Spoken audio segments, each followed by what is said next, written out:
Ya prinsip aja sih ya, maksudnya aku main media sosial tapi aku nggak main yang main banget.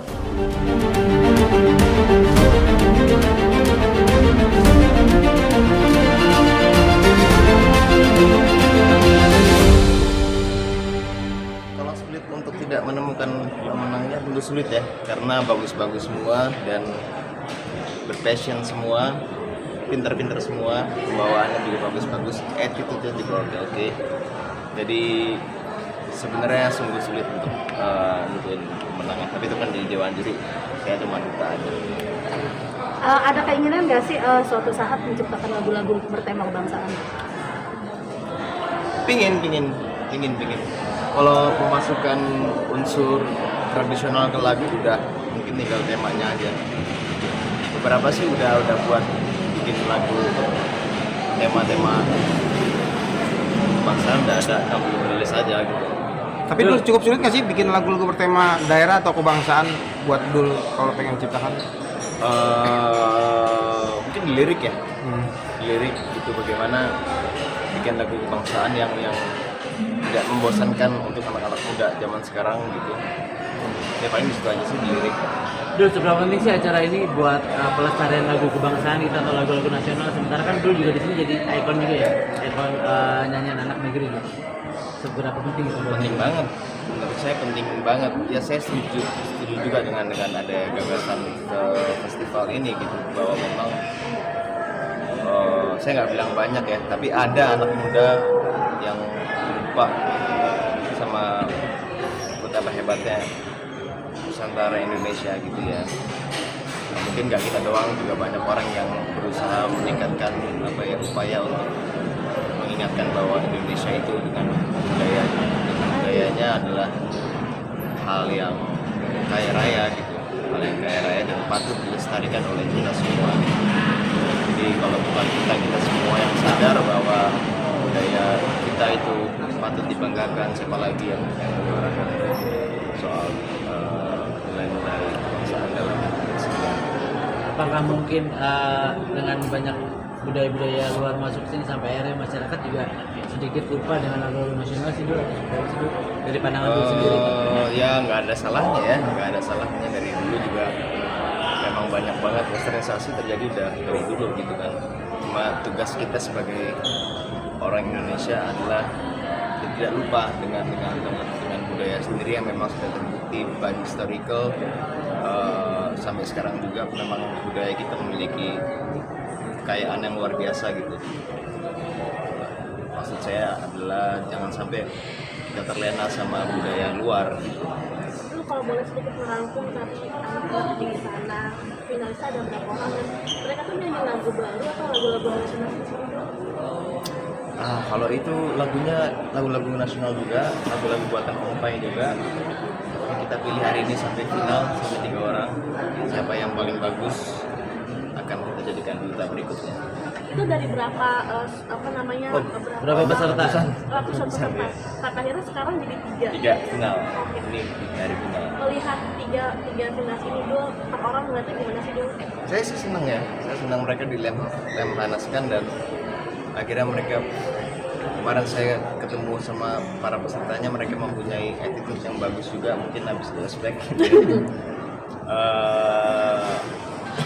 punya attitude yang bagus, punya kemampuan yang bagus. Saya senang banget gitu dengan ada acara ini dan banyak orang yang bersemangat dia juga untuk ikutan festival ini, dan ya dipilih menjadi duta juga sebuah kebanggaan tapi juga tanggung jawab yang lebih besar gitu. Emang tugas duta apa sih? Dulu tugasnya Duta Efnan ini seperti apa? Tugas kita ya harus memberi contoh yang baik gitu. Ibarat masuk duta skincare jerawatan kan nggak bagus. Dul, mungkin nggak sih dulu lagu-lagu bertema kedaerahan dan nasionalisme ini jadi tuan rumah di negeri sendiri, digandrungi lagi sama anak-anak muda. Menurut Dul sendiri mungkin nggak sih kayak gitu? Sangat mungkin. Pelan-pelan mungkin. Kalau lu ngeliatnya kenapa lagu-lagu nasional ini agak kurang? Apa karena musiknya atau liriknya? Aduh, aku nggak mau menghakimi ya, tapi mungkin karena zaman sekarang banyak informasi yang datang ke anak muda gitu, termasuk ke aku juga gitu. Aku aja baru tahu Ismail, lagu-lagunya aku Ismail Marzuki baru-baru ini.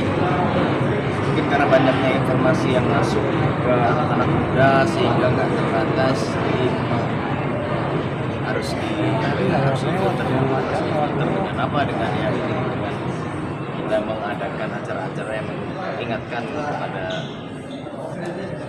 nilai-nilai kebangsaan, kebudayaan dan keindonesiaan yang memang menurut saya keren gitu. Menurut saya keren Indonesia dengan sejarahnya gitu. Sayang aja kalau misalkan banyak nggak tahu bahwa Indonesia keren loh. Terus sebagai duta sounding itu melalui apa, media sosial atau kamu udah datang ke sekolah-sekolah atau kayak gimana? Di media sosial saya juga datang juga kemarin saat mereka dilemanaskan gitu. Dan apa yang mungkin bukan cuma video, maksudnya apa yang dikasih ke anak-anak muda supaya mereka akhirnya pada tahu untuk mau pasti dengerin lagu-lagu nasional segala macamnya. Kaget juga gitu, banyak anak muda atau peserta yang skeptis gitu terhadap kebangsaan gitu. Tapi disitulah melalui tantangannya gitu ya, gimana caranya kita membuat anak-anak muda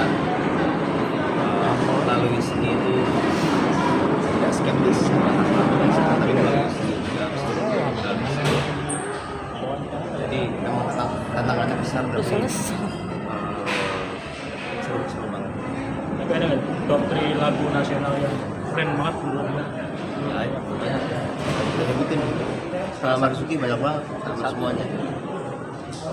Dulu tadi kemarin kamu juga di Nasdem. Itu juga. Aku nggak ikut. Tadinya mau ikut cuma nggak berani. Kenapa? Nggak ikut. Berat ya? Bercanda. Dul, ini kan bukan kali pertama ya dirimu terlibat di event seperti ini. Iya. Gimana nih kalau misalnya jadinya emang kayaknya dulu emang udah apa namanya festival anak muda banget nih gitu kan, atau gimana? Identik. Ya saya senang gitu kan, karena sebagai orang Indonesia kita juga harus berkontribusi terhadap bangsa gitu. Siapa tahu pada tahun sekecil ini aja sudah bisa membuat saya melakukan kontribusi terhadap bangsa Indonesia gitu kan. Jadi ya saya senang-senang saja karena akhirnya saya bisa melakukan hal walaupun kecil tapi berkontribusi pada negara itu yang membanggakan. Jadi untuk anak usia 5 tahun ke atas. Selain kesibukan ini juga di apa namanya terdiskusi nggak sih dengan isu-isu kemarin ayah kena isu segala macam. Mohon maaf buat katanya ada isu segala macam sih. Itu nggak sih dulu kayak gitu sama sekali bermedia sosial pun menutup kayak itu semua itu. Aku media sosial jarang baca gosip orangnya gitu. Jadi, Tapi suka baca-bacain komen nggak sih? nggak pernah, kecuali yang berhubungan dengan karya, karena kalau karya itu kan memang sakral gitu kan. Aku melempar karya, ada penikmatnya, ada kritikusnya, dan itu harus dibangunkan karena itu interaksi antara musik dan pendengar. Kalau yang misalnya itu kayaknya menurutku kurang penting. Memang nggak mau atau nggak boleh atau gimana? Ya prinsip aja sih ya, maksudnya aku main media sosial tapi aku nggak main banget gitu, nggak gitu, banyak hal yang lebih enak gitu daripada main medsos. Tapi sedih nggak sih tuh dengar ayah gosip sana sini lagi segala macam, sementara dia kan juga fokus berkarya gitu kan. Ya itu kehidupan. Terganggu nggak sih Dul berarti? Dan saudara-saudara yang lain juga nggak terganggu ALM dengan Apa tipsnya apa dulu bisa cuek gitu? bisa slow aja gitu atau gimana gitu? Ya nggak tahu, bisa nggak tahu. Belajar bersyukur aja, bersyukur masih bisa diri gitu. Berarti nggak jadi perbincangan di rumah juga ya? Isu-isu kayak gitu tuh nggak jadi perbincangan di rumah kamu sendiri? Tapi cukup tahu gitu masih, misalkan tahu ada kabar itu. Sama sih kayaknya. Ayo. Aduh, makasih.